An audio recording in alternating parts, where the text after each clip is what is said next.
बिस्मिल्लाहिर्रहमानिर्रहीम। बच्चों, आज हम पढ़ने जा रहे हैं comparison of nervous coordination and chemical coordination. तो आपने केमिकल कोऑर्डिनेशन और नर्वस कोऑर्डिनेशन दोनों को डिटेल में पढ़ लिया है। आज हम इनको जस्ट देखेंगे, इनमें सिमिलैरिटीज क्या है और उसके बाद डिफरेंसेस क्या है।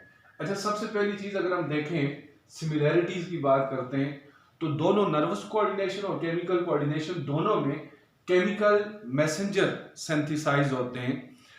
अब अगर हम देखें नर्वस कोऑर्डिनेशन के केस में, तो आपने पढ़ा है कि न्यूरॉन की एक्सान के एंड पे स्मॉल वेसिकल्स होती हैं। इनके अंदर जो केमिकल मैसेंजर होते हैं, केमिकल मैसेंजर, इन केमिकल मैसेंजर्स को हम क्या कहते हैं? Neuro transmitter, neuro transmitters. ये केमिकल मैसेंजर है। इनको केमिकल मैसेंजर इसलिए कहते हैं, ये भी आपको पता है कि ये जब यहाँ से निकलेंगे और इधर एक्स्ट्रा सेलुलर स्पेस में आएंगे, यहाँ से ये इफेक्ट करेंगे दूसरे न्यूरॉन की मेम्ब्रेन पे, जो रिसेप्टर उनके साथ बाइंड करेंगे, तो वही नर्व इम्पल्स जो यहाँ तक पहुंची थी वो आगे यहाँ मुंतकिल हो जाएगी, ट्रांसमिट हो जाएगी। तो ये केमिकल मैसेंजर है जो मैसेज देते हैं। इसी तरह अगर हम बात करें नर्वस केमिकल कोऑर्डिनेशन के केस में, हार्मोन्स के केस में, तो ये एक सेल है, ये दूसरा सेल है। तो ये सेल्स क्या रिलीज कर रहे हैं? हार्मोन रिलीज कर रहे हैं। इन हार्मोन को भी हम केमिकल मैसेंजर कहते हैं, केमिकल मैसेंजर। अब ये हार्मोन यहाँ से ब्लड के साथ जाएंगे कहाँ पे?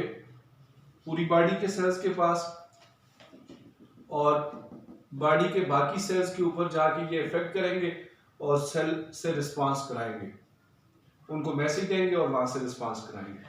अब दोनों केसेस में, चाहे नर्वस कोऑर्डिनेशन हो या केमिकल कोऑर्डिनेशन, आपने देखा कि केमिकल मैसेंजर सिंथेसाइज होते हैं। अब दूसरी चीज कि केमिकल मैसेंजर रिलीज किधर होते हैं? इस न्यूरॉन ने सिंथेसाइज किया और रिलीज किया इधर। ये जो आपने साइनेप्टिक क्लेफ्ट पढ़ी थी, ये एक्स्ट्रा सेलुलर स्पेस है। और ये जो हार्मोन्स प्रोड्यूसिंग सेल होते हैं, जो हमारे ग्लैंड के सेल होते हैं, ये भी हार्मोन बनाने के बाद हम कहते तो ये कि डायरेक्टली पोर्ड इनटू ब्लड, लेकिन उसका मतलब यही होता है कि सेल हार्मोन बनाएगा, हार्मोन बना के एक्स्ट्रा सेलुलर स्पेस में भेजेगा, फिर वो वहां से कैपिलरीज में एंटर होगा hormone.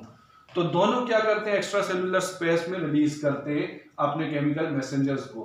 Both help in coordination. तो आपको पता है ये जो केमिकल मैसेंजर नर्वस सिस्टम में रिलीज होते हैं, जिनको न्यूरोट्रांसमीटर कहते हैं, इनका रिलीज होना, नर्व इम्पल्स को एक सेल से दूसरे सेल में भेजना, तो इस तरह नर्व इम्पल्स जब प्रॉपर की इफेक्टर्स तक जाती है, रिस्पांस कराती है, और वो रिस्पांस किसी खास स्टिमुलस को हो रहा होता है, और उस रिस्पांस के करने की वजह से बॉडी में क्या होती है? कोऑर्डिनेशन आती है। तो इसी तरह हार्मोन भी क्यों रिलीज किए जाते हैं? ताकि बॉडी के अंदर कोऑर्डिनेशन रखी जाए। मुख्तलिफ जो एक्टिविटीज बॉडी कर रही है, उसमें जितने ऑर्गन इन्वॉल्व हो रहे हैं, वो सारे मिल के काम करें।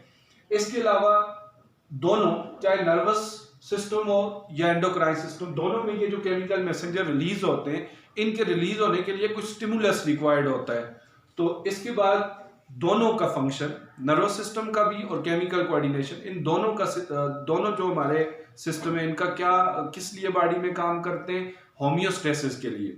जैसे आपने देखा टेम्परेचर इंक्रीज हो गया, तो जो थर्मो रिसेप्टर है वो मैसेज भेजेंगे हाइपोथैलेमस को, तो हाइपोथैलेमस क्या करेगा? कूलिंग रिस्पांस कराएगा, जिससे क्या होगा? टेम्परेचर डिक्रीज होगा, तो बॉडी में होमियोस्टेसिस आ जाएगा। इसी तरह अगर बॉडी में ग्लूकोज का लेवल इंक्रीज हो गया है, तो कौन सा हार्मोन रिलीज होगा? इंसुलिन। तो इंसुलिन ग्लूकोज को ग्लाइकोजन की फॉर्म में स्टोर करा देगा लीवर और मसल में, तो ग्लूकोज का लेवल कम होकर मेंटेन हो गया। This is homeostasis. तो इस तरह आपने देखा दो एग्जांपल्स के जरिए कि नर्वस सिस्टम भी बॉडी में होमियोस्टेसिस के लिए काम करता है और केमिकल सिस्टम भी बॉडी में होमियोस्टेसिस के लिए काम करता है। अच्छा, ये तो सिमिलैरिटीज थी। अब हम बात करते हैं बच्चों डिफरेंसेस के हवाले से कि इनमें डिफरेंसेस क्या क्या हैं। तो डिफरेंसेस में सबसे पहला डिफरेंस ये देखते हैं हम कि ये जो सेल टाइप है, वो कौन से सेल होते हैं नर्वस सिस्टम में, और केमिकल कोऑर्डिनेशन में कौन से सेल है। अच्छा, नर्वस सिस्टम में एक तो न्यूरॉन है, दूसरा आपने पढ़ा था कि यहाँ पे क्या होते हैं? श्वान सेल्स होते हैं। तो मैंने आपको कहा था कि श्वान सेल्स क्या होते हैं? असल में न्यूरोग्लिया सेल्स होते हैं। तो नर्वस सिस्टम में न्यूरोग्लिया सेल्स भी होते हैं और न्यूरॉन्स भी होते हैं। Neuron basic structural and functional unit है नर्वस सिस्टम की।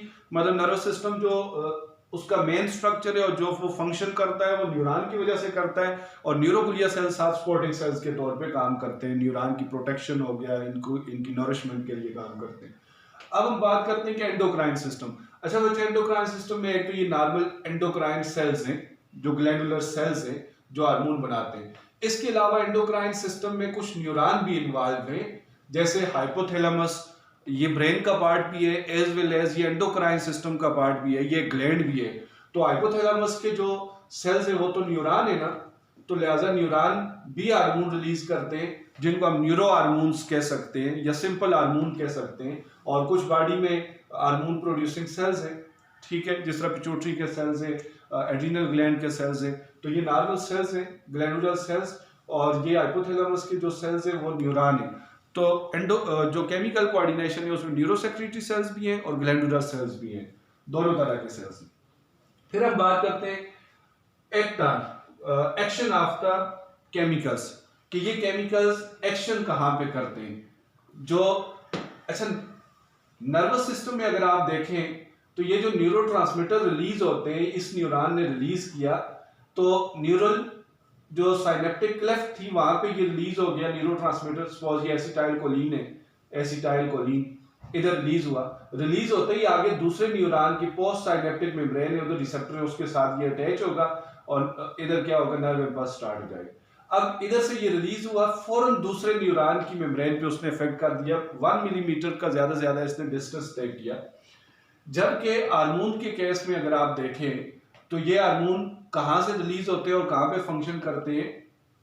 अगर हम एक एग्जांपल ले लें कि सपोज ये एक पिट्यूटरी ग्लैंड है यहाँ पे और इसकी ये पोस्टीरियर लोब है, posterior lobe of the pituitary, यहां से एंटी डाययूरेटिक हार्मोन रिलीज होता है। ये ब्लड के जरिए कहां जाएगा, किडनीज के पास, और किडनीज के पास जाके ये क्या करेगा, ये इफेक्ट करेगा नेफ्रॉन के किस पार्ट के ऊपर जी, ये इफेक्ट करेगा डिस्टल कन्वोल्यूटेड ट्यूब्यूल और कलेक्टिंग डक्ट पे, वहां से ये वाटर को रीअब्सॉर्ब कराएगा।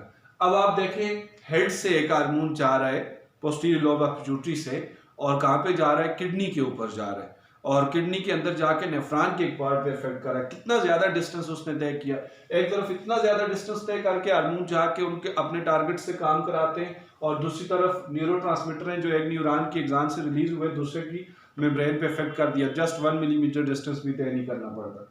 अब उसके बाद क्या होता है कि ये एक्शन किसके ऊपर करते हैं, act on 1 or small group of cell. Nervous system की जब हम बात करते हैं तो मैंने आपको पहले भी बताया था कि ये न्यूरोट्रांसमीटर यहाँ से रिलीज हुआ है तो इसके आगे एक पोस्ट साइनेप्टिक न्यूरॉन हो सकता है या फिर 2 पोस्ट साइनेप्टिक न्यूरॉन हो सकते हैं या 3 हो सकते हैं या 4।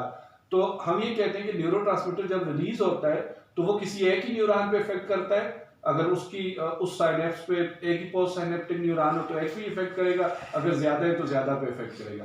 1 or more small group of neuron पे इफेक्ट करेगा।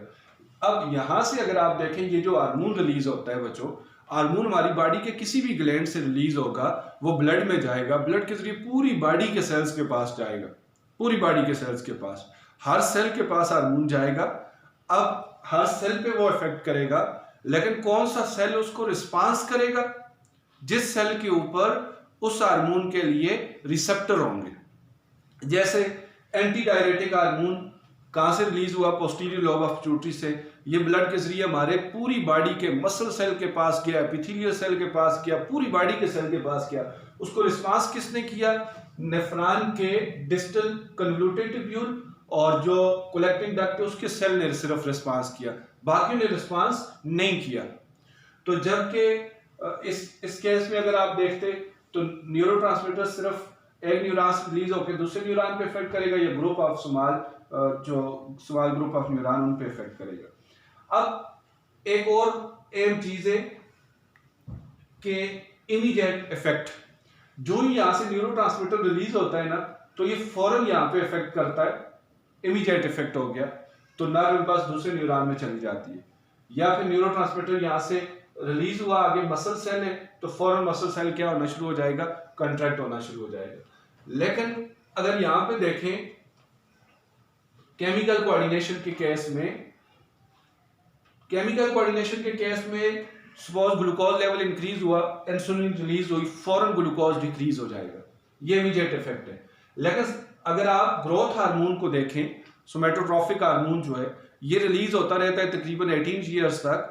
तो जब तक ये रिलीज होता रहता है तो ग्रोथ होती रहती है, और उसके बाद भी ये रिलीज होता है, बॉडी में प्रोटीन सिंथेसिस कराते रहते हैं। इसको हम डिलेड इफेक्ट कहते हैं, प्रोलॉन्ग इफेक्ट कहते हैं। तो हार्मोन इमीडिएट इफेक्ट भी करते हैं, प्रोलॉन्ग इफेक्ट भी करते हैं, जबकि अगर हम बात करें न्यूरोट्रांसमीटर की, ये इमीडिएट इफेक्ट करते हैं। ये दूसरे न्यूरॉन पे इफेक्ट करेंगे, फौरन नर्व इंपल्स चल जाएगी। ये मसल पे इफेक्ट करेंगे, फौरन मसल कंट्रैक्ट रिलैक्स होना शुरू हो जाएगा। ये ग्लैंड पे इफेक्ट करेंगे, फौरन वहां से कुछ सेक्रीशन शुरू करा देंगे। इनमें सिर्फ इमीडिएट इफेक्ट होता है। अब इलेक्ट्रिकल सिग्नल और फिर केमिकल। अभी हम ये देखते हैं कि ये जो हमारा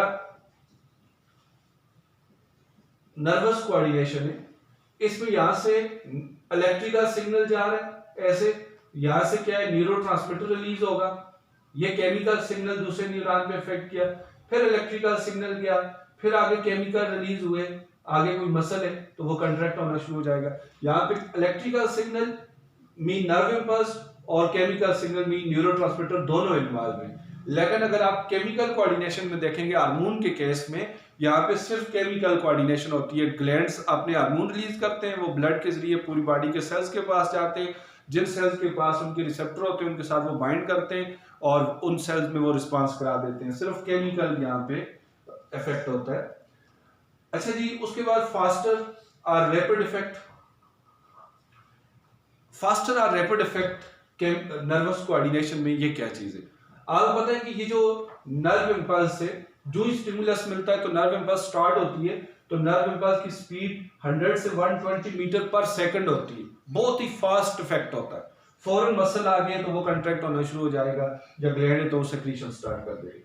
लेकिन हार्मोन के केस में हार्मोन स्लोली स्टिमुलस मिलने के बाद रिलीज होते हैं, और रिलीज होने के बाद फिर वो ब्लड में चले जाते हैं, और ब्लड में जाके वो काफी देर तक इफेक्ट कराते रहते हैं, अपने सेल से रिस्पांस कराते रहते हैं। फिर एक और चीज है कि ये जो न्यूरोट्रांसमीटर जब यहाँ पे रिलीज होते हैं ना, तो ये फौरन क्या हो जाते हैं, ब्रेक हो जाते हैं। जो इधर रिलीज हुए नर्व इंपल्स अगले न्यूरॉन में भी फौरन ब्रेक हो गई। अब दोबारा नर्व इंपल्स आएगी, फिर रिलीज होंगे, इधर इफेक्ट करेंगे, फौरन ब्रेक हो जाएंगे। लेकिन हार्मोन के केस में हार्मोन जब रिलीज हो जाता है ग्लैंड से, ब्लड में चला जाता है, ये काफी देर तक ब्लड में रहता है, और जब तक हार्मोन रहता है तो वो रिस्पांस होता रहता है। तो ये इसको हम प्रोलॉन्ग इफेक्ट भी कह सकते हैं, स्लो इफेक्ट भी कह सकते हैं। इसके केस में रैपिड इफेक्ट इसीलिए होता है कि वो फौरन उसने उसके बाद ब्रेक हो जाना होता है, बस वो काम हुआ और खत्म। अच्छा जी, ये हमने देख लिए जो नर्वस कोऑर्डिनेशन है और जो केमिकल कोऑर्डिनेशन है। आपने क्योंकि दोनों टॉपिक डिटेल में पढ़े हुए हैं तो इनके डिफरेंसेस आपको पहले से भी आ रहे थे, तो अब इनकी आपकी रिवीजन भी होगी। अल्लाह हाफिज़।